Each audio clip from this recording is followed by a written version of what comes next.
A taste of goodness. Okay guys, welcome and welcome back to my channel. This is Vanell Cooks and today I'm sharing the recipe for this very delicious Agbeli Kaklo. So if this sounds like something you're interested in, please do the needful so we can get to it. Have you done it? Good, let's get right to it, y'all. Alrighty, so for our ingredients today, it's pretty simple. It's just cassava and a minimal list of other ingredients. Alrighty loves, so I just went ahead to divide them into pieces that I can work with. Now I'm going to go ahead and peel my cassava, divide them into halves and get rid of the cores. So you guys, Agbeli Kaklo originated from the southern part of the Volta region of Ghana. Hence the name Agbeli Kaklo. Okay, in my language, which I am Fanti, we call it Bankye Krakro. So let me know what you call it in your language down in the comment section. Okay, now this savory snack is enjoyed by the indigenous of Ghana at large. Very nice and super enjoyable. Alrighty, so once that is done, I'm just going to go ahead and further divide them into halves just so the grating process is very easy for me.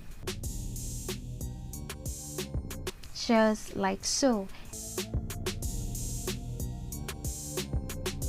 And then I'm gonna go ahead and give it a very quick and nice wash. Look at it now, it looks so clean. And now we're just gonna go ahead and start our grating process. Okay, so traditionally the recipe for Agbeli Kaklo is that you grate your cassava, but you are most welcome to blend it if you will. So in an attempt to prevent waste, you see the pieces that are left after you've grated your yuca or cassava? Yes, you're gonna grate that with the next piece just like that.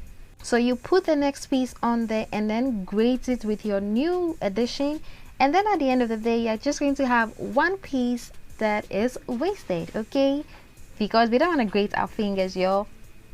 We don't. Okay, alrighty, so that is all done and we are moving on to the next traditional step again.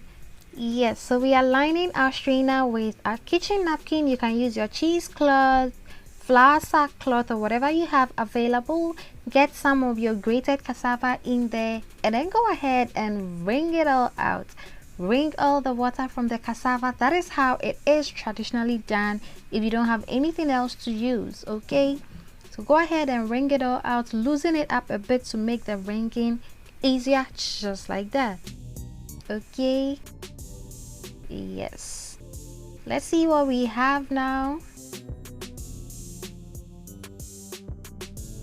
Okay, it's a little bit still moist and wet. Would have to get as much water as we can out of this still, so I'll just do that off camera. But as the president of the Soft Life Association of this kitchen, I will be using my juice press for this process. Okay, it makes life a lot easier. Okay, I just lined it with my famous kitchen handkerchief again, and I'm gonna go ahead and get some in there just like I did with the traditional process.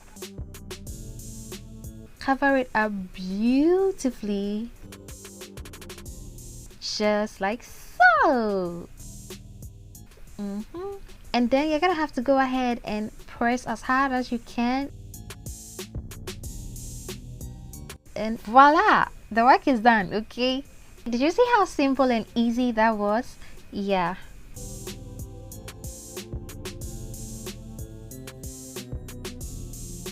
So the same results, but a lot of time has been cut off. Okay, so just to show you, this is still a little bit moist, but I just wanted to show you how the juice press works. Okay, so I'm gonna go ahead and continue until all my cassava is done. Look at all the liquid I was able to get out, you guys, and look at how it looks now. This is the consistency I want, not so dry and definitely not so wet. Just like that. It is perfect at this point. So yeah, I'm gonna go ahead and get started on my oil. I'm gonna heat it up on a very low heat and then continue the rest of the process. Okay, so here I have my chopped up onions and one that is not chopped. I'm gonna go ahead and grate that one into my grated cassava. Okay, now you want to be careful with your onion flavor, because if your onion flavor is too much, your Agbeli Kaklo is gonna end up very bitter, and you do not want that. Okay, you want it to have a nice soft and savory taste. Okay, you don't want it to get bitter.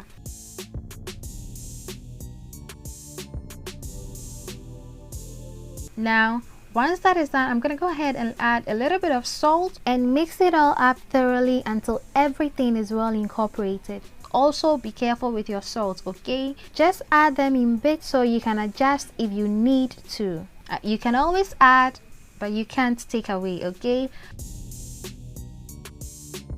Taste to see if your salt and onion flavor is okay. If it's not, adjust as you should. Also add your chopped up onions little by little, just so you don't overdo it like I mentioned earlier. Okay, mix it all up and taste to see if you can add the remainder. If you can't, push forward. Okay, please don't add it, because you're gonna end up with a very bitter Agbeli Kaklo. Okay, yes, so once all that is said and done, we're gonna go ahead and start boiling them. Okay, yes, just fetch enough to fill the insides of your palm and ball it up.